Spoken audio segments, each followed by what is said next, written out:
뭐? 토네이도라고?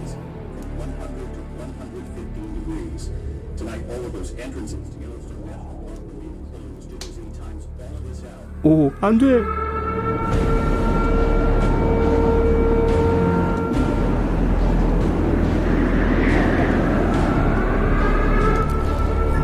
벙커로 가야 해.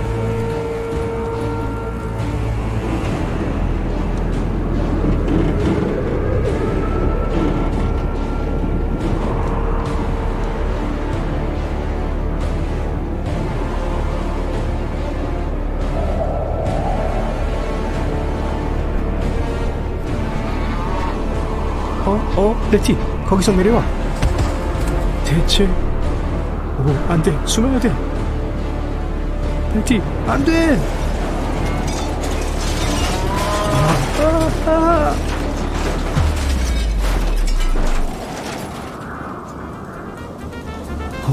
나 살아있어. 레티?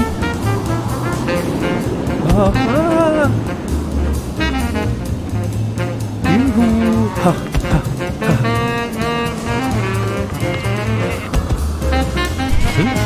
대체 뭐야? 와, 오리?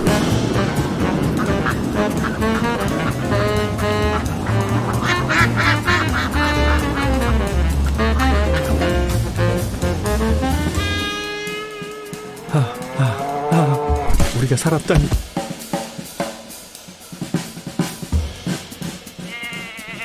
근데 집에 어떻게 가지?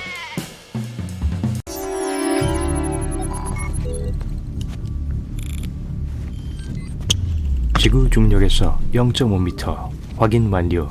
이제 시뮬레이션 룸이 수성을 재현합니다. 너무 더워. 맞아요. 화산 옆에 서 있는 것 같아요.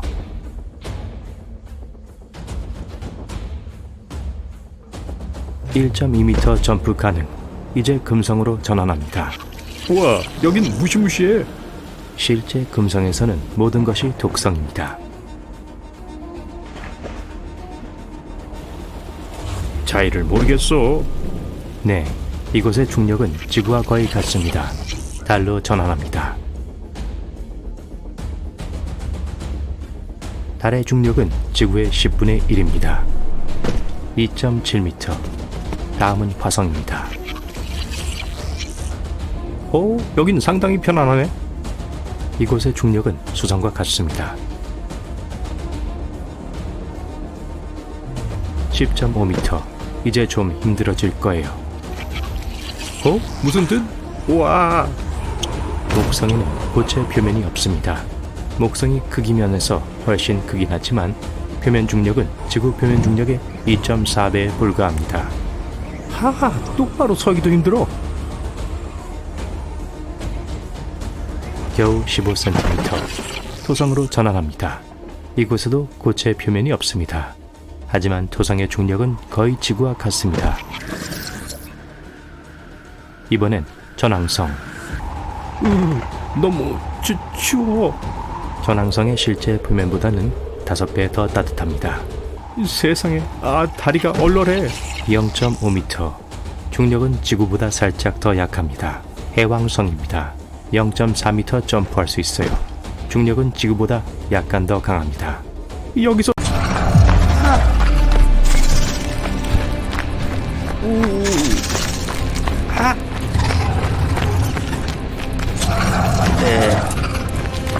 안돼. 우와.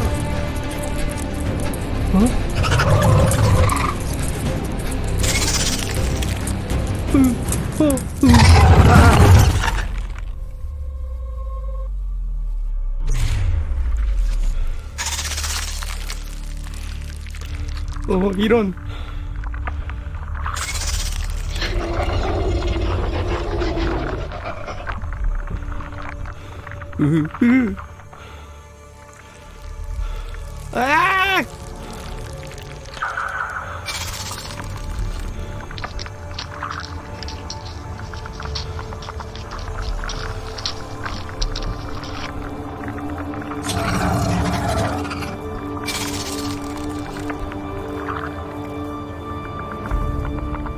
지르지 마. 응? 너 말할 줄 알아?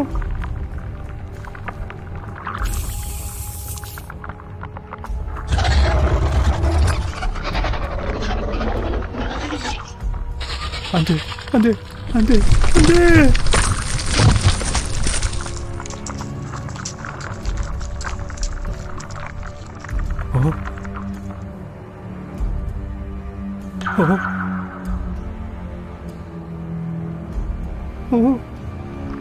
탈출할 생각하지 마. 와, 좋아, 알았다고. 주먹을 휘두를 필요는 없잖아. 야만인 같으니 편하게 밥도 못 먹겠어. 이걸 상상해보세요. 머지않은 미래에 여러분은 우주여행을 떠나요. 그리고 어떤 물건이 가져갈 만한 가치가 있는지 결정해야 해요. 하지만 일기예보를 확인하는 대신 여러분은 중력 시뮬레이터를 열어요.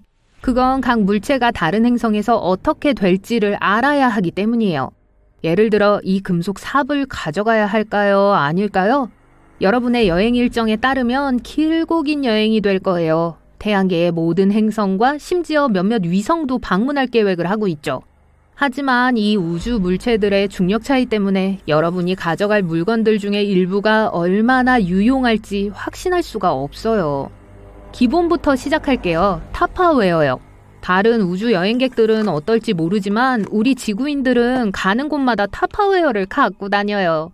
그리고 만약 여러분이 그걸 들고 다닌다면 예를 들어 수성에서 그러면 아마 대기로 날아갈 거예요. 음식을 보관하기 위해 사용하는 이 플라스틱 용기는 너무 가벼워요. 그리고 수성의 중력은 지구의 중력보다 2.5배 더 약하기 때문에 아마도 소풍을 가기 위해 우주선에 가져가기 전에 플라스틱 용기를 가득 채워야 할 거예요. 만약 타파웨어 용기의 무게가 지구상에서 약 226g이 나간다면 수성에선 그것의 4분의 1만큼만 나갈 거예요. 이제 우리가 바나나 몇 개, 미니 당근 한 줌, 그리고 수박 2개를 넣어두면 우주선에 운반하는 게 안전할 거예요. 그냥 표준 크기의 용기에 다 넣기 좀 어려울 뿐이죠. 하지만 잠시만요. 그렇게 하기 전에 수성의 대기 온도가 섭씨 426도까지 올라갈 수 있다는 걸 알아야 해요. 그 뜻은 모든 플라스틱 용기가 공기와 접촉하는 즉시 바로 녹아버린다는 걸 의미해요. 음식도 다 태울 거예요. 아마 티타늄 용기를 사용해 볼 수 있을 거예요. 그거면 될 거예요. 아니면 그냥 우주 기내식을 고수하세요. 이제 금성에 대해 이야기해 볼까요? 좋아요. 금성. 금성에 똑같은 빈 용기를 가져간다면 지구에서와 비슷하게 될 거예요. 이건 금성이 우리 지구의 쌍둥이라고도 알려져 있기 때문이에요. 이 둘은 공통점이 많아요. 예를 들어 크기와 질량이 거의 같아요. 그리고 중력에 대해 얘기하자면 공식은 다음과 같아요. 질량이 크고 밀도가 클수록 중력은 강해진다. 금성의 중력은 지구보다 약 10% 약해요. 그래서 여러분은 용기를 비우거나 가득 채워서 우주선을 떠나 금성의 표면에서 아름답고 경치 좋은 점심을 즐길 수 있어요. 하지만 우주복을 벗지 않고 먹는 방법을 찾아야 할 거예요. 금성의 대기는 여러분의 코와 목을 자극하고 호흡 곤란을 일으킬 수 있는 황산으로 가득 차 있어요. 아니면 더 심각할 거예요. 훨씬 더 말이에요. 이제 포보스 밖에서는 너무 가벼운 걸 들고 가는 건 잊어버리세요. 약간의 힌트를 드리자면 그리스 섬이 아니에요. 그리스 요거트도 아니에요. 멋진 이름이긴 하지만요. 사실 화성의 위성 중 하나예요. 여기서는 심지어 우주선도 지면에 가까이 있기 위해서는 약간의 추가적인 도움이 필요할 거예요. 만약 그게 스쿨버스만큼 무게가 나간다면 보통 체격의 누구든 한 손으로 집어들 수 있어요. 왜냐하면 포보스에서는 지구의 주민들이 중력의 무게를 거의 느끼지 못하기 때문이에요. 그리고 주위를 뛰어다닐 때는 아주 조심하세요. 왜냐하면 한 번의 도약으로 우주 공간으로 바로 날아가 버릴 수 있거든요. 보이죠? 우주선에 탑승하신 승객 여러분, 팔과 다리를 항상 차량 안에 집어넣으세요. 목성에 가까워지고 있어요. 가스상 거대 혹성이죠. 끝없는 폭풍이 대기권에서 거세게 휘몰아치고 있어요. 게다가 거기에는 단단한 표면이 없는데 그 뜻은 이 행성에 착륙할 수 없다는 거죠. 창밖을 보면 거대한 구름을 통해 움직이고 있는 것처럼 보일지도 몰라요. 하지만 여러분의 실험 목적이라면 괜찮을 거예요. 우주여행의 실증을 느낄 때를 대비해서 갖고 온 야구공을 공중으로 던져보세요. 그리고 공이 표면에 닿는 데 걸리는 시간을 재보세요. 만약 지구에서 공이 초속 9.8km의 속도로 떨어졌다면 목성에서는 같은 공이 그것보다 2.5배 더 빠른 속도로 땅에 부딪힐 거예요. 그건 목성이 지구보다 10배 이상 크고 우리의 푸른 행성보다 약 300배 더 무겁기 때문이에요. 이제 우주선을 목성의 위성 중 하나인 유로파로 조금만 옆으로 이동시킨다면 상황이 완전 달라질 거예요. 유로파의 공중에 야구공을 던진다는 건 그걸 다시는 보지 못한다는 걸 의미해요. 거기에는 중력이 거의 존재하지 않아요. 이는 야구공뿐만 아니라 성인도 금방 날아갈 수 있다는 걸 의미해요. 반면 만약 여러분이 유로파의 중력장을 탐험하기 위해 우주선에서 나오기로 했다면 우주선을 직접 들어 올려보는 건 어때요? 유로파에서는 보통 지구인은 453km까지 쉽게 들어 올릴 수 있는데 이건 다자란 크기의 수컷 무스와 맞먹어요. 아니면 피라미드 대형으로 구성한 9명의 일반인을 들어 올릴 수도 있어요. 선택은 여러분의 몫입니다. 토성에 접근할 때 조심하세요. 멀리서 보면 토성의 고리가 매끄럽고 단단해 보이지만 가까이서 보면 그게 우주에서 떠다니는 얼음 덩어리와 바위들로 이루어져 있다는 걸 알게 될 거예요. 우주선을 그 근처로 가게 하고 싶지 않을 거예요. 토성에도 단단한 표면이 없기 때문에 착륙이 불가능해요. 그리고 대기는 암모니아로 가득해요. 인간에게는 꽤나 지내기 힘든 환경이라는 걸 명심하세요. 우주선 안에서 여러분은 공상과학 책들의 컬렉션을 발견해요. 책장 한 장을 다 채울 만큼 많아요. 모두 합쳐서 무게가 약 181kg일 거예요. 네, 엄청 많은 책들이에요. 그리고 초능력을 가진 사람처럼 여러분은 한 번에 90kg 이상의 무게를 들어 올리려고 해요. 하지만 그거 아세요? 실패했어요. 토성의 중력은 지구의 중력과 너무 비슷하기 때문이에요. 여러분이 이 모든 중력 이야기로 헷갈려 할까봐 우리가 중력을 측정할 때 우리는 행성 또는 다른 우주 물체가 물체를 그 중심으로 끌어당기는 물리력의 힘에 대해 말하는 거예요. 그래서 만약 그 공상과학 소장품을 알파벳 순으로 정리하는 데 도움이 필요하다면 승무원에게 우주선을 근처에 있는 중력이 약한 우주 물체로 옮겨달라고 요청하세요. 명왕성처럼요. 요즘은 이걸 더 이상 행성으로 간주하지 않죠? 그냥 외행성이며 태양에서 가장 멀리 떨어져 있는 천체 중 하나일 뿐이에요. 그곳에서 입을 따뜻한 우주복이 필요할 거예요. 명왕성은 매우 춥고 아주 작은 표면을 갖고 있어요. 지구의 달보다 더 작죠. 하지만 여러분의 힘을 시험하기에 좋은 장소예요. 만약 지구에서 보통 사람이 코끼리를 들어 올리는 게 불가능하다면 명왕성에서는 약 120kg의 아기 코끼리를 들 수 있을 거예요. 또는 907kg만큼 무거운 중간 크기의 코끼리도요. 지구로 돌아오는 길에 천왕성에 잠깐 들려요. 우리 태양계에서 가장 추운 행성의 평균 온도는 영하 212도예요. 그래서 만약 우주선에서 나오려고 한다면 움직이는 중간에 얼어버릴 거예요. 비록 천왕성의 중력이 지구의 중력과 매우 비슷하지만 한 가지 아주 다른 게 있어요. 달은 지구에 가장 가까운 우주 이웃이자 유일한 자연 위성이죠. 이것은 아마도 수십억 년 전 거대한 화성 크기의 물체가 우리의 행성에 충돌했을 때 형성되었을 거예요. 전 그때 없었지만요. 이 재앙은 지구를 녹은 암석으로 된 불타는 공으로 만들어버렸어요. 또 일부 물질을 궤도로 밀어 넣어 달을 만들었죠. 이제 이 분화구가 많은 구체는 우리의 행성 주위를 돌아요. 전 세계적으로 높은 조수와 낮은 조수를 유발하죠. 지구의 4분의 1이 조금 넘는 크기로 이것은 태양계에서 5번째로 큰 자연위성이에요. 달에는 6가지 위상이 있어요. 예를 들어 금음달, 보름달 또는 초승달, 상현달 또는 하현달. 하지만 달이 어떻게 생겼든 간에 항상 밤하늘에서 심지어 낮에도 달을 찾을 수 있어요. 하지만 밤에 일어났는데 달이 평소와는 다소 다르게 생긴 걸 보게 된다고 상상해보세요. 더 밝아 보이고 더 커 보이네요. 특히 반쯤 잠이 든 상태에서는 거의 알아채기 힘들죠. 여러분은 방금 달이 아니라 수성을 본 거란 걸 모른 채 다시 침대에 눕습니다. 확대해보면 태양에서 가장 가까운 이 행성은 우리의 자연위성과 유사해요. 이것의 표면에는 우주 암석들이 남긴 분화구들이 흩어져 있어요. 수성은 우리 지구의 약 5분의 2 크기이지만 여전히 달보단 약간 커요. 그래서 이 행성은 지구에 더 큰 영향을 미칠 거예요. 밤은 더 밝아질 거예요. 만조는 더 높아지고 간조는 어떨 것 같나요? 더 낮아지겠죠. 네. 달의 주기는 이건 달이 아니니 지금은 수성이 모든 위상 변화를 거치는 시간으로 14시간 짧아질 거예요. 하지만 전체적으로 이런 대체는 우리 지구에 어떠한 급격한 결과를 발생시키진 않을 거예요. 하지만 그렇다면 금성은 어떨까요?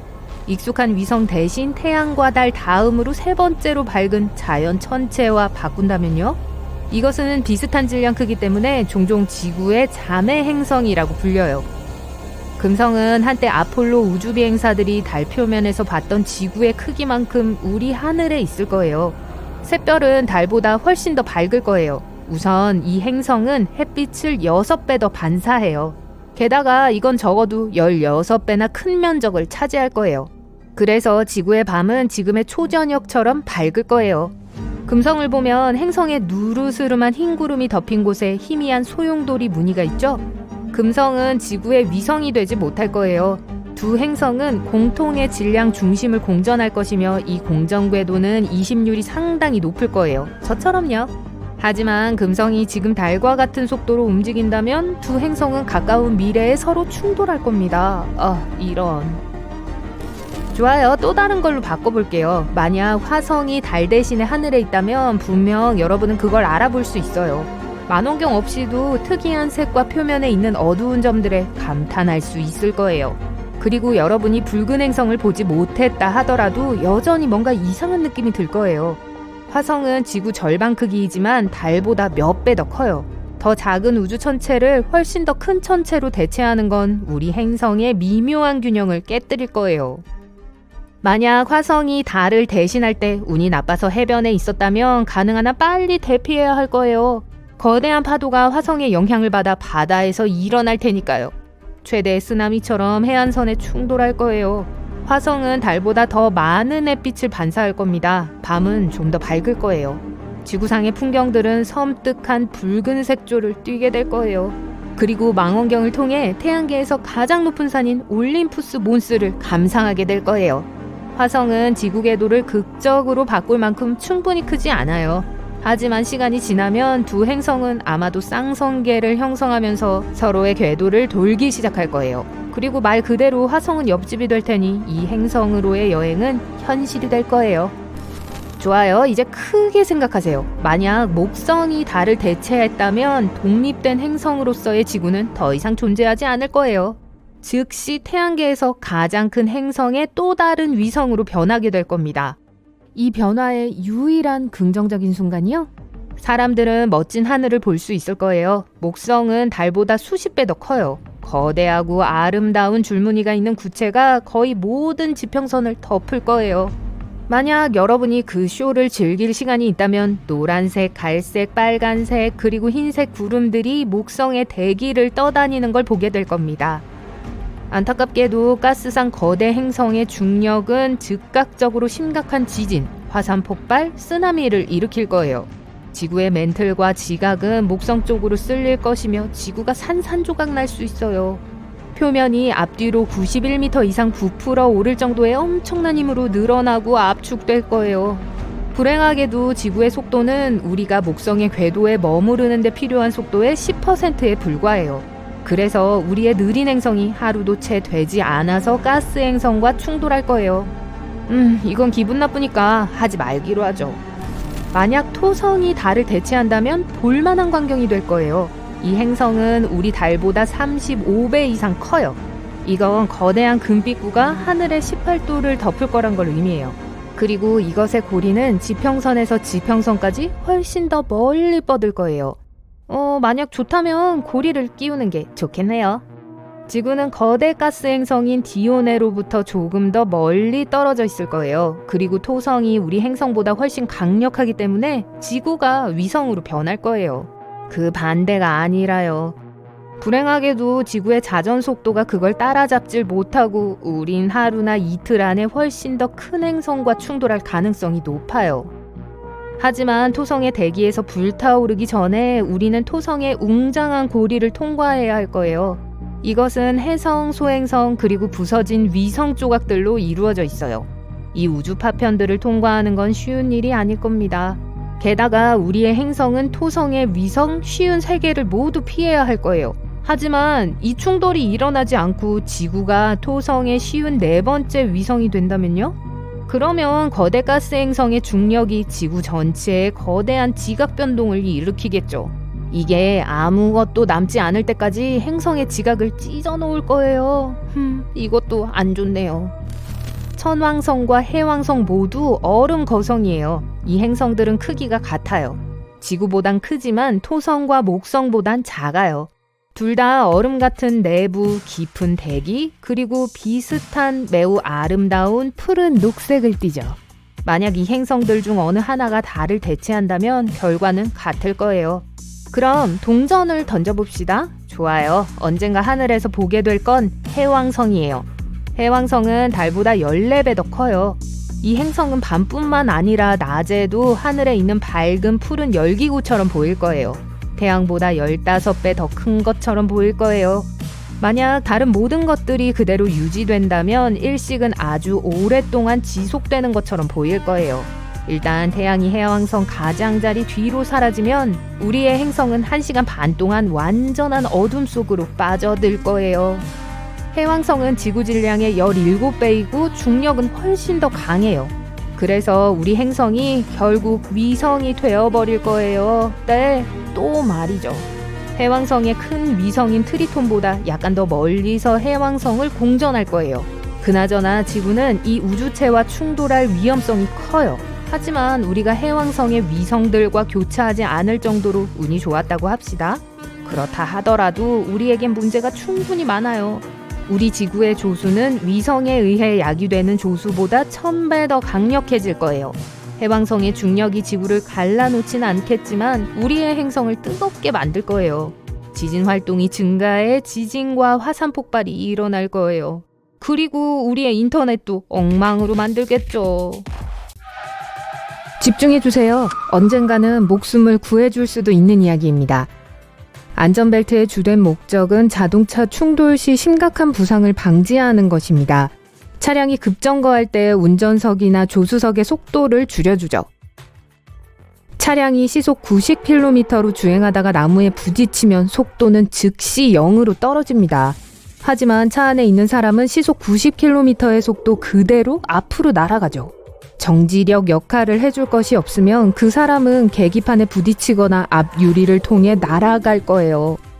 그때 안전벨트의 효과를 보는 겁니다. 갑작스러운 압력을 견딜 수 있을 만큼 튼튼해서 정지력을 상체 전체로 퍼뜨리죠. 안전벨트에서 밖으로 드러나는 부분은 가슴을 가로지르는 어깨벨트와 골반을 고정하는 허리벨트입니다. 두 벨트 모두 차 프레임에 단단히 부착되어 있습니다. 안전벨트는 느리거나 줄일 수 있는데요. 이 기능 덕분에 운전자와 승객은 안전벨트를 착용한 채 앞으로 몸을 기울일 수 있습니다. 하지만 필요할 때가 되면 벨트는 탄탄히 조여져서 사람들이 제자리에서 날아가는 것을 막아줍니다. 바로 이게 안전벨트의 작동 원리죠. 일반적인 최신 안전벨트 시스템을 한번 살펴볼까요? 벨트의 띠는 리트랙터 메커니즘에 부착되어 있습니다. 이 메커니즘의 중심 부분은 스풀이라고 하는데 띠의 한쪽 끝에 연결되어 있어요. 리트랙터 내부에는 스풀에 회전력을 가해주는 스프링이 있습니다. 이 스프링이 스풀을 돌려 느슨해진 안전벨트를 감아주죠. 안전벨트가 모두 당겨지면 스풀은 시계 반대 방향으로 회전하기 시작합니다. 부착된 스프링은 동일한 방향으로 회전하고요. 이때 스프링은 돌아가지 않고 반대로 저항을 합니다. 다시 원래 모양으로 돌아가려고 하기 때문이죠. 그래서 안전띠가 풀리면 스프링은 즉시 조여집니다. 이렇게 하면 스풀이 시계 방향으로 회전하고 곧 남는 안전벨트는 없어지게 되죠. 이 간단한 시스템은 3점식 안전벨트 메커니즘에 사용됩니다. 이 경우 끈은 한쪽 끝에 단단히 고정됩니다. 버클 클립은 끈을 따라 유연하게 움직일 수 있습니다. 그래서 운전자와 승객이 안전벨트를 할 때 너무 꽉 조이지 않고 편안하게 멜 수 있어요. 리트랙터는 사람의 체격에 맞춰 필요한 만큼 띠를 풀어줍니다. 하지만 몇 가지 추가 요소가 없다면 이 시스템은 충돌 시 차 안의 사람들을 보호하는 데 실패할 것입니다. 이 정도로는 차량이 급정거했을 때 날아가지 않도록 막지 못하거든요. 그래서 리트랙터에도 잠금 장치가 장착되어 있습니다. 차량이 무언가 충돌할 때 스프레 회전을 막아주죠. 잠금 시스템은 두 가지 종류가 있습니다. 하나는 안전벨트의 움직임에 의해, 하나는 차량의 움직임에 의해 작동해요. 첫 번째 종류의 잠금 시스템은 이런 원리예요. 띠가 움직이는 속도에 기초하는데 속도가 너무 빨라지고 스프레 회전 속도가 빨라지면 안전띠가 잠깁니다. 이 작업은 여러 추가 부품의 도움이 필요해요. 스프레는 중앙 부품이 장착되어 있습니다. 그리고 프레임에는 기어가 부착되어 있어요. 중앙 부품 위에 부품이 하나 더 있어요. 다른 부품보다 좀 더 밝은 색으로 표시해보죠.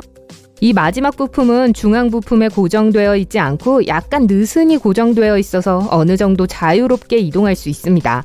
중앙 부품이 천천히 회전을 한다면 이 빛나는 부품은 중앙 부품을 따라 움직일 거예요. 하지만 만약 누군가가 띠를 잡아당긴다면 중앙 부품은 매우 빠르게 움직일 테고 빛나는 부품은 뒤로 밀려서 제자리에 고정됩니다. 이렇게요. 두 번째 종류의 시스템은 이런 원리로 작동합니다.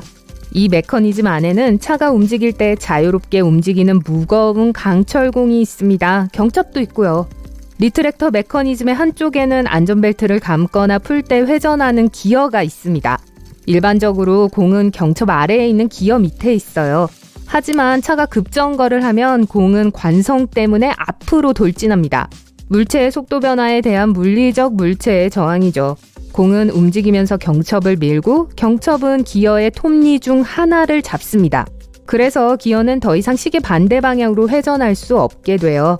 연결되어 있는 스풀도 마찬가지입니다. 이 과정은 번개처럼 빠르게 일어나고 안전띠는 제자리에 고정이 됩니다. 충돌 후에는 안전띠가 약간 느슨해집니다. 기어가 시계 방향으로 회전하면 경첩이 풀리거든요.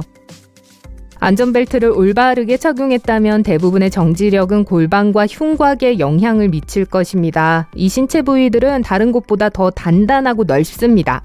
즉, 충돌 시에 작거나 연약한 부위에는 힘이 거의 가해지지 않는다는 거죠.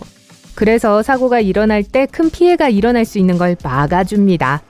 안전벨트의 띠는 꽤 유연한 편이죠. 그래서 차량이 급정거를 한다면 약간 늘어날 수 있습니다. 그리고 또한 차가 충돌하기 전에 더 빠르게 움직인다면 안전벨트는 더 강하게 사람을 밀어냅니다. 이는 사고 발생 시 심각한 부상을 초래하거나 운전자 또는 승객을 방해할 수 있어요. 그래서 리트랙터 메커니즘의 토션바가 매우 중요합니다. 토션바란 압력을 받으면 뒤틀리는 금속 부품이에요. 한쪽은 스풀, 다른 한쪽은 잠금 메커니즘에 고정되어 있는데요. 사고가 그렇게 심하지 않는다면 토션바의 모양은 바뀌지 않습니다. 그러나 큰 힘이 끈과 스풀을 당기면 토션바는 비틀리게 됩니다. 덕분에 안전띠가 조금 더 멀리 늘어날 수 있죠. 그러면 안전벨트를 착용한 사람의 가슴 전체에 가해질 수 있는 과도한 압력이 줄어들게 됩니다. 차 안에 있을 땐 모든 사람이 시트에 제대로 기대 앉지는 않습니다. 하지만 그런 식으로 앉는다면 자동차의 안전 시스템이 여러분을 구할 수 있는 시간이 줄어들게 됩니다. 그렇기 때문에 대부분의 현대식 자동차에도 프리텐셔너가 장착되어 있습니다. 충돌 직전에 프리텐셔너가 벨트를 잡아당겨 사용자가 최대한 뒤로 기대게 해주는 거예요. 이런 식입니다. 자동차가 뭔가와 충돌할 것이라는 것을 알게 되면 운전자는 브레이크를 밟습니다. 그러면 자동차의 프리텐셔너가 페달이 너무 빠르게 움직인다는 것을 감지합니다. 이는 보통 곧 사고가 일어날 거라는 뜻이에요. 프리텐셔너의 중앙 부분에는 특수 피스톤 메커니즘이 있습니다. 폭발성 소재로 만들어진 작은 공간이에요. 충돌 직전 전류가 이 장치에 불을 붙입니다. 그리고 차례로 공간 안의 가스에 불이 붙죠.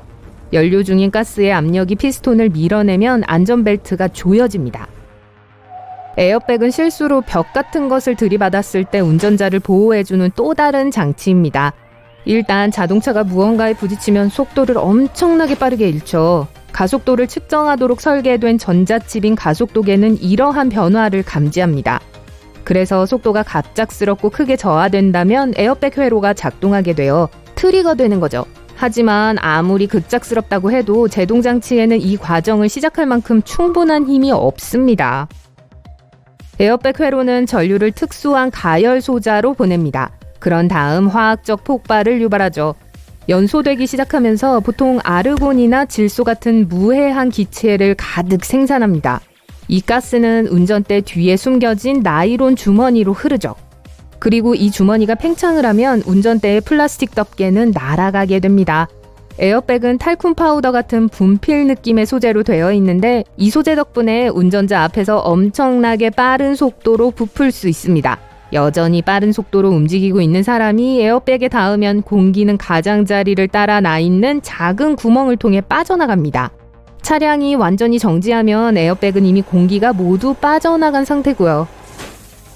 그리고 대부분의 현대식 자동차에는 쉽게 무너지는 크럼플 존이 있습니다. 충격을 완화시키는데 큰 역할을 해주죠. 크럼플 존은 차량의 후면 및 전면 부분에 걸쳐 있는 부분으로 만약 차가 무언가와 부딪히면 마치 빈 음료수 캔처럼 눌리게 됩니다. 그러면 충격의 일부를 흡수하는 데 도움이 되겠죠. 더 튼튼해진 차량은 계속 움직일 겁니다. 그리고 차 앞부분이 구겨지는 동안 차 안에 있는 운전자와 승객들은 꽤 무사할 수 있을 거예요. 안전벨트를 잘 매고 있었다면요? 조언이요? 벨트를 꼭 매도록 하세요. 잠시만요. 아무리 비싼 차라도 금속판으로 만들어집니다. 5억짜리 자동차라고 하더라도 말이죠. 자동차 제작 과정의 맨 처음 부분으로 가볼게요. 먼저 거대한 로봇이 거대한 알루미늄판을 거푸집 위로 펴니다. 그러고 나서 5,000톤짜리 프레스가 금속판을 누릅니다. 원하는 모양으로 만들어집니다. 이 거대한 프레스는 자동차의 모든 부품, 즉 후드, 트렁크, 차체, 그리고 거울과 문과 같은 작은 부품까지 모두 만들어냅니다. 차체는 약 500개의 서로 다른 부품이 조립되어 만들어지고 약 2,000개의 용접부로 결합됩니다. 차체가 조립되면 컨베이어 벨트가 그것을 다음 단계인 도장으로 보냅니다. 모든 것은 프라이머로 시작합니다. 프라이머는 자동차 표면을 매끄럽게 하고 부식, 자외선, 심지어 극한 온도로부터 보호합니다. 또한 페인트는 프라이머에 더 잘 착색됩니다. 그러고 나서 스프레이가 달린 로봇손이 차체에 페인트를 5번 칠합니다. 차 한 대에 총 45kg의 페인트가 소요됩니다. 페인트층을 최대한 고르게 하기 위해 전기를 사용하기도 합니다. 예를 들어 자동차 문을 칠한다고 가정해 볼게요. 문은 컨베이어에 매달려 있고 문에는 전류가 흐릅니다. 공기 중에 원자화된 페인트는 전하가 다르기 때문에 자석처럼 금속 부분에 끌립니다. 그 결과 부품 구석구석까지 같은 두께의 페인트가 칠해지죠. 프라이머와 페인트 칠이 끝난 후 본체는 광택 작업으로 보내집니다. 이 방에는 밝은 조명이 있어서 작업자들이 아주 작은 흠집도 볼 수 있습니다. 차체는 광택이 나도록 닦은 후 조립을 위해 보내집니다. 현재 차량 내부로의 접근을 용이하게 하기 위해서 차량 문이 아직 달려있지 않습니다. 차체의 조립과 병행하여 내부 부품이 준비됩니다. 커다란 가죽을 평평한 표면에 깔고 결함이 있는지를 검사합니다. 그런 다음 레이저는 가죽 조각에 원하는 부분을 투영합니다. 각 도면은 퍼즐처럼 최대한 가깝게 배치되어 가죽의 낭비는 거의 발생하지 않습니다. 그런 다음 로봇이 이 부분들을 잘라내기 시작합니다. 가죽 조각들은 함께 꿰매어져서 일종의 가방처럼 만들어집니다. 안을 부드러운 재질로 채워야 해요. 폼 고무 좌석을 밀폐된 가죽 가방에 넣습니다. 그런 다음 공기를 빼냅니다. 폼 고무 좌석이 줄어들고 이제 가죽 가방을 씌울 수 있게 됩니다. 그런 다음 좌석과 등받이, 차량 내부의 부드러운 부분도 조립이 된 후에 설치되기를 기다립니다. 차체로 돌아가 볼게요. 이제 자동차의 심장, 즉 엔진을 장착해야 할 때입니다. 차체는 조금 더 높이 들여 올려지고 사람이 조작하는 소형 엘리베이터가 135에서 225kg 무게의 엔진을 차의 후드 아래로 들어 올립니다. 엔진은 작은 진동흡수 마운트와 함께 특수 프레임에 장착됩니다. 이것은 진동하는 엔진이 차 전체를 흔들리지 않게 하기 위해 필요합니다. 엔진이 작동 중일 때 엔진 내부에서는 매 초마다 수십 번의 폭발이 일어납니다. 연료와 공기의 혼합물이 밸브를 통해 실린더 내부에 펌핑됩니다. 그러면 스파크 플러그에서 스파크가 발생합니다. 보통 작은 전기 아크입니다. 이 에너지는 말 그대로 연료 공기 혼합물을 폭발시키기에 충분합니다. 이 힘이 엔진 실린더를 밉니다. 실린더는 아래로 내려가서 주축을 돌립니다. 그런 다음 실린더는 원래 위치로 돌아가고 배기가스는 다른 밸브를 통해 배기 시스템으로 배출됩니다. 엔진에 이어 변속기, 즉 기어박스를 설치합니다. 이 신기한 상자에는 크기가 다른 두 개의 회전축이 들어있습니다. 클러치 디스크를 통해 엔진에 연결되어 있습니다. 클러치 페달을 밟으면 클러치 디스크가 해제되고 기어박스 내부의 기어가 회전을 멈춥니다. 이제 1단 기어에서 2단 기어, 다른 기어로 변속할 수 있습니다. 한 축은 다른 축과 관련되어 움직이고 회전은 다른 크기의 기어에서 다른 기어로 전달됩니다. 클러치 페달을 놓으면 클러치 디스크가 엔진과 기어박스를 다시 연결합니다. 이제 비로소 기어를 바꾸면 기어가 더 많이 또는 적게 회전을 전달합니다. 후륜구동 자동차는 기어박스가 구동축과 차동장치에 연결되어 있습니다. 뒷바퀴 사이에 있는 이 박스는 구동축의 회전을 바퀴와 함께 축으로 전달합니다. 또한 차에 서스펜션을 설치합니다. 이 부품은 바퀴를 차체에 연결합니다. 여기에는 바퀴의 회전을 전달하는 샤프트, 운전대 위치에 따라 바퀴의 방향을 바꾸는 스티어링 빔과 충격 흡수 장치가 포함됩니다. 이제 브레이크 디스크와 바퀴를 설치합니다. 차가 운행할 때 이 디스크들은 바퀴와 함께 회전합니다. 브레이크 페달을 밟으면 브레이크 오일이 피스톤을 밀고 브레이크 패드가 디스크를 클램프로 고정시킵니다. 그 결과 차량의 바퀴가 더 느리게 회전하기 시작하고 차량이 멈춥니다. 패드와 디스크 사이의 마찰로 인해 브레이크 디스크가 매우 과열됩니다. 조립 라인의 다음 단계는 배기 시스템을 설치하는 것입니다. 엔진에서 나오는 파이프들을 보셨을 거예요. 배기 매니폴드입니다. 배기가스는 각 실린더에서 수집되어 메인 파이프로 들어갑니다. 그러고 나서 배기 소음을 줄여야 합니다. 그게 머플러의 용도입니다. 보통 머플러는 여러 개의 구역으로 되어 있어요. 가스가 하나씩 이 구역으로 들어가서 속도가 줄어듭니다. 배기 시스템은 크롬 배기 파이프로 끝납니다. 가스가 차에서 나와 밖으로 빠져나가는 곳이죠. 이제 차를 내리고 후드 아래에 공기 필터를 설치합니다. 파이프를 통해 엔진 실린더로 들어가기 전에 공기가 정화되는 곳입니다. 발전기. 자동차 엔진은 바퀴와 발전기를 돌려 자동차 전체에 전력을 공급합니다. 레귤레이터 및 연료 압력 센서와 함께 연료 필터를 장착합니다. 그러면 엔진에 적절한 양의 깨끗한 연료가 공급됩니다. 배터리. 전기 에너지를 저장하고 발전기가 그것을 충전합니다. 배터리는 엔진을 시동하는 전원을 공급합니다. 두 대의 차량이 전선으로 연결된 것을 본 적이 있다면 한 차량의 배터리가 부족하다는 것을 의미합니다. 다른 차의 배터리로 엔진을 시동합니다. 그러면 발전기가 작동하기 시작하고 차는 충전됩니다. 그리고 자동차의 전면 그릴 바로 뒤에 엔진 냉각 라디에이터가 있습니다. 작동 원리는 에어컨이나 냉장고와 비슷합니다. 냉각수는 엔진에서 열을 받아들여 증발합니다. 그런 다음 라디에이터로 들어갑니다. 차가 운행할 때 기류가 라디에이터 그릴을 통과하여 증기가 다시 액체로 변할 때까지 냉각시킵니다. 추운 날씨에는 라디에이터 탱크에 부동액을 채워야 합니다. 물은 저온에서 얼지만 부동액은 얼음으로 변하거나 라디에이터를 망가뜨리지 않습니다. 자동차의 또 다른 필수 부품은 계전기입니다. 차량의 모든 전기 시스템을 위한 퓨즈와 회로 차단기가 여기에 있습니다.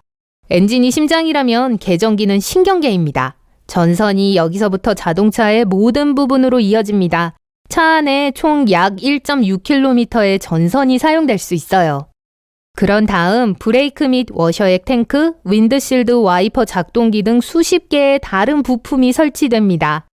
동시에 일부 자동차 내부가 설치됩니다. 전면 패널과 운전석 및 조수석 사이에 센터 콘솔을 설치합니다. 그러고 나면 앞좌석과 뒷좌석 차례입니다. 그런 다음 운전대와 그 안에 에어백 박스를 넣습니다. 모든 전자장치는 후드 아래에 있는 차량의 메인 계정기에 연결됩니다. 저기요, 멋진 사운드 시스템도 잊지 마세요. 꼭 있어야죠. 이제 앞유리와 뒷유리를 설치해야겠네요. 다음으로 로커 패널과 크롬 인서트 같은 장식적인 부분을 설치할 차례입니다. 그리고 방금 문도 설치했습니다. 차는 준비됐어요. 하지만 몇 가지 검사를 더 해야 해요. 밝은 조명 아래에서 차량을 다시 검사해서 조립 중에 발생한 긁힘 또는 결함을 확인합니다. 그러고 나서 차를 샤워실로 보냅니다. 여기서 폭우를 시뮬레이션하죠. 내부의 정비사가 차량의 구석구석을 검사하여 방수가 잘 되는지, 물이 새지는 않는지를 확인합니다. 이제 자동차를 다이나모 위에 올려서 실제 작동 방식을 테스트합니다. 이 테스트는 도로를 시뮬레이션하고 자동차는 설계된 속도까지 가속됩니다. 정비사는 차량이 제대로 가속되고 제동되는지 테스트합니다. 테스트가 성공적이면 차량이 완성된 것으로 간주됩니다. 축하합니다. 이제 배나 대형 트럭에 실려 자동차 판매 대리점으로 향할 거예요. 그러면 진짜 재미가 시작되죠. 블랙홀로 여행을 떠난다고요? 가장 가까운 블랙홀은 1011광년 떨어져 있기 때문에 많은 식량이 필요할 거예요. 이 검은 진주는 HR6819라고 불리며 태양계에서 발견되었습니다. 다른 두 개의 별과 함께 궤도에 숨겨져 있었어요. 인간의 눈으로도 볼 수 있습니다. 과학자들은 80년대부터 이 블랙홀에 대해 연구해봤는데요. 지난 겨울 중요한 비밀을 밝혀냈다고 합니다. 이 특정 블랙홀은 상대적으로 크기가 작은 편에 속하는데요. 그럼에도 불구하고 이 블랙홀의 질량은 태양보다 4배 더 큽니다. 그리고 지구에서 두 번째로 가까운 블랙홀보다 2500광년 더 가깝습니다. 하지만 걱정하지 마세요. 사람들의 경우 1000광년의 거리는 도달할 수 없습니다. 예를 들어 태양과의 거리가 0.12cm의 모형이 있다면 실제로는 약 6.4km를 가야 합니다. 하지만 우리 은하인 은하수는 약 10만 광년의 넓이죠. 이제 1011광년의 거리는 이와 비교했을 때 그리 멀지 않아 보이죠. 하지만 여러분, 이 거대한 검은 거성에 뛰어들기 전에 실망스러운 사실을 알려드려야겠네요. 우주 시간 속에서는 그 어떤 것도 블랙홀의 궤도를 떠날 수 없습니다. 어떤 입자, 전자기, 방사선, 심지어 빛의 광자도 블랙홀에서 탈출할 수 없습니다. 따라서 블랙홀과 같은 위험한 물체로 향하는 여정은 편도라는 것을 아셔야 해요. 그리고 블랙홀이 탄생하는 방식은 정말 놀라워요. 별의 연료가 떨어지면 자신의 무게에 무너져 블랙홀이 됩니다. 메시의 87 은하의 초거대 블랙홀처럼 말이죠. 이 블랙홀의 질량은 태양보다 70억 배 더 큽니다. 그리고 이 블랙홀은 2019년 4월에 이벤트 호라이즌 망원경에 발견되었습니다. 자, 좋아요. 이미 빛보다 빠른 우주선표를 사셨군요. 환불도 안 되고 돈도 잃고 싶지 않으니까 이제 여행 준비를 해보도록 하죠. 짐은 집에 두고 오세요. 3, 2, 1, 출발합니다. 여러분은 달과 작별하면서 지구의 궤도를 떠나게 될 거예요. 명왕성에겐 행성이 될 만큼 충분히 크다는 사실을 말해주며 응원하는 것도 잊지 마세요. 그리고 어두운 공간의 고속도로를 지나면 블랙홀이 나타납니다. 우주를 떠나게 되었으니 우주복을 입어볼까요? 가장 먼저 보이는 것은 사상의 지평선입니다. 블랙홀의 중력장은 빛을 가장자리로 휘게 하기 때문에 사상의 지평선은 관찰을 해보면 크루아상처럼 보입니다. 하지만 일단 여러분이 사상의 지평선에 도달하면 다시는 나갈 수 없을 거예요. 또한 이 고리에 어떤 카오스가 있다는 것을 눈치채실 수도 있습니다. 몇몇 불빛들이 서로 다른 방향으로 움직이고 있군요. 이는 거울 효과 때문에 생기는 일입니다. 하지만 우린 여전히 블랙홀 안에 무엇이 있는지 모릅니다. 그래서 우린 먼저 드론을 보내기로 했습니다. 블랙홀의 중력장은 빠르게 여러분의 금속 친구를 끌어당기는군요. 드론이 사상의 지평선에 들어서자마자 모양이 바뀌기 시작합니다. 스파게티 가닥처럼 길어졌네요. 그리고 블랙홀의 중심에 가까워질수록 더 길어집니다. 또한 여러분은 드론의 움직임이 느려지고 점차 블랙홀 중앙으로 접근하는 것을 볼 수 있습니다. 이는 우주 괴물의 또 다른 효과입니다. 블랙홀의 광대한 질량은 공간뿐만 아니라 시간도 휘게 합니다. 만약 여러분이 시계 하나를 블랙홀 옆에 하나는 여러분 침실의 벽에 둔다고 해보죠. 첫 번째 시계를 보면 지구에서 거의 하루가 지나는 동안 시침이 거의 움직이지 않는다는 걸 볼 수 있을 거예요. 그리고 블랙홀이 더 거대할수록 시간을 늦추는 효과는 더 강합니다. 이론적으로 블랙홀의 중력을 극복할 수 있는 우주선이 있고 블랙홀로 날아가 몇 초 동안만 기다린다고 해보죠. 이 기간 동안 지구에 있는 여러분의 친구들은 평생을 기다리게 될 거예요. 드론 머리의 불빛이 빨갛게 변했어요. 이런 변화는 같은 이유로 일어나는 겁니다. 중력의 우물 속 깊은 곳에 있는 시계는 외부에서 관찰을 해보면 더 느리게 움직이죠. 이는 또한 광자의 파장에도 영향을 미쳐서 붉은 빛이 보이는 겁니다. 붉은 빛은 가시 스펙트럼에서 가장 긴 파장을 가지고 있기 때문이죠. 이 모든 것들은 사실 순식간에 드론에 일어난 것이었습니다. 하지만 시간 왜곡 때문에 아주 느려 보였을 뿐이에요. 자, 이제 블랙홀에 직접 들어가 보죠. 마지막 준비는 호킹 방사능으로부터 여러분을 보호해줄 옷을 입는 겁니다. 이 방사선은 사상의 지평선 근처의 양자 효과로 인해 블랙홀이 생성해내는 것이죠. 호킹 방사선은 블랙홀의 무게를 줄여주는데요. 그래서 블랙홀이 주변의 물체로부터 더 많은 질량을 흡수하지 못하면 그냥 작아지면서 사라지게 됩니다. 네, 블랙홀은 그 자체로 치명적이지만 호킹 방사선은 여러분을 제로 만들 수 있고 그럼 여러분은 블랙홀을 볼 기회를 잃게 될 수도 있죠. 자, 이제 1011광년의 거리를 거의 다 지났군요. 한번 크게 뛰면 블랙홀의 중력장에 잡히게 됩니다. 이것이 바로 귀환 불능 지점입니다. 하지만 여러분의 거리가 여러분이 안정적인 궤도를 설정해 지구 주위의 달처럼 블랙홀 주위를 돌 수 있게 해주고 있습니다. 조금 더 높이 가면 여러분은 무한대로 던져집니다. 조금 더 내려가면 블랙홀로 끌려 들어갈 거예요. 그래서 이론적으로 행성은 이 정도 거리에만 존재할 수 있습니다. 그리고 필요한 조건이 갖춰진다면 심지어 사람이 살 수도 있습니다. 몇 분 후 여러분은 사상의 지평선에 가까워지고 있습니다. 와, 아래를 보세요. 정말 몸이 길어졌네요. 여러분이 바로 스파게티가 되었어요. 주위를 둘러보세요. 별들이 파랗게 변하고 있어요. 이는 중력 청색편이라고 불립니다. 블랙홀에 빠지면 중력장이 빛의 광자를 아래로 끌어당겨 에너지를 주고 파장은 점점 짧아지게 됩니다. 그래서 빨간 광자는 파란색으로 변하게 되고 모든 것이 파란색으로 보이기 시작합니다. 이제 여러분은 사상의 지평선 바로 바깥에 있습니다. 그리고 여러분이 볼 수 있는 유일한 것은 여러분 위에 둥글고 푸른 빛의 광선입니다.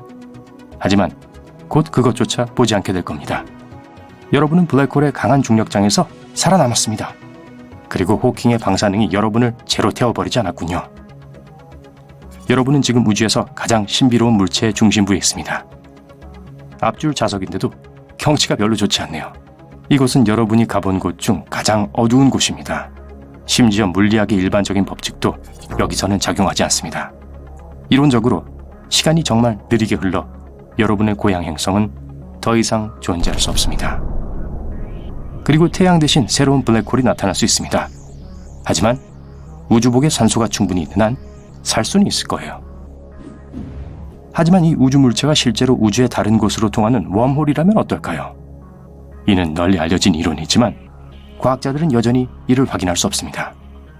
하지만 만약 이 이론이 사실이라면 잠시 후 여러분은 다시 파란 빛을 보게 될 겁니다. 이제 여러분은 똑같은 추락을 역방향으로만 경험하게 될 겁니다. 블랙홀의 심장과도 같은 어떤 특이점을 지나면 여러분은 사상의 지평선에 닿게 될 겁니다. 별에서 나오는 빛이 파란색에서 점점 빨간색으로 바뀝니다. 호킹 방사선의 떨림과 따뜻함이 느껴지는군요. 그러다 여러분은 우주로 던져집니다. 아마도 먼 은하계일 거예요. 다음에 무슨 일이 일어날지는 아무도 모릅니다. 알려지지 않은 생명체와 접촉을 하셨나요? 그쪽 환경은 인간이 견딜 수 없는 것인가요? 아니면 우주의 다른 곳이 아니라 평행 우주로 가는 것일 수도 있습니다. 그런 이론도 존재하거든요. 이 이론에 따르면 블랙홀은 다른 차원으로 가는 통로라고 합니다. 간단히 말하면 우리 우주의 복사본은 무궁무진하다는 거예요. 여러분이 선택에 직면할 때마다 다른 우주에서 온 여러분의 쌍둥이들은 다른 것을 선택했을 거예요. 나머지 얘기는 SF 영화에 맡기죠. 현재 블랙홀로의 여행은 인류에게 불가능합니다. 가장 가까운 곳에도 닿지 못해요. 하지만 언젠가는 이 우주 물체의 본성에 대해 우린 더 많이 알게 될 거예요. 어쩌면 그 지식이 인류를 앞으로 나아가게 하고 다양한 문명을 만들어줄지도 모르죠.